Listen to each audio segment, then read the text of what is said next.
Good morning. कसे आहे सगळे? एक श्रीमंत बिझनेसमॅन असतो. त्याचा टीन एजर मुलगा असतो. त्याला लक्षात येतं की आपल्या मुलाला काही चुकीच्या सवयी लागल्या आहेत, काही वाईट सवयी त्याच्या डेव्हलप होत आहेत. तर त्याला सांगायचा प्रयत्न करतो, पण तो मुलगा ऐकत नाही.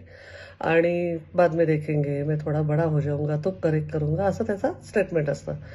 तर एकदा गावात त्यांचा मेंटर आलेला असतो. हा माणूस त्यांना भेटतो. म्हणतो की माझ्या मुलाच्या काही सवयी माझ्या लक्षात आल्या आहेत, त्या चुकीच्या आहेत, पण मी काही करू शकत नाही, तर तुम्ही माझी हेल्प कराल का?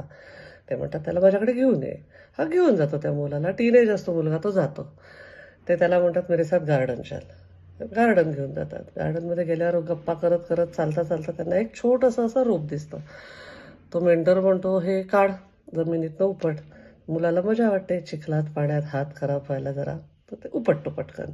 थोडं पुढे गेल्यावर अजून एक थोडं मोठासा वेल टाईप असतो. ते म्हणतात आता हे उपट. ते उपटतो. तो थोडासा त्रास होतो पण उपटल्या जातं. अजून थोडं पुढे गेल्यानंतर एक मोठा असा वेल असतो. ते म्हणतात आता हे उपट. ते काही केलं त्याला उपटता येत नाही. शक्ती लावतो, युक्ती लावतो. थोडासा त्रास होतो पण ते नाही होत. तो म्हणतो ये तो नाही हो रहा मुझसे. ते म्हणतात आपल्या सवयींचं असंच असतं. त्या जेव्हा नवीन असतात, छोट्या असतात, तेव्हा जर आपण त्याला बदलायचा प्रयत्न केला तर ते सोपं असतं. जसा जसा तो दिवस जातात आणि त्या जुन्या होतात सवयी, तसं त्या बदलणं खूप कठीण होतं. सवयी आणि समस्या, आपण आपल्या लाईफचे प्रॉब्लेम पण ओंजारून गोंजारून असेच मोठे मोठे करत जातो.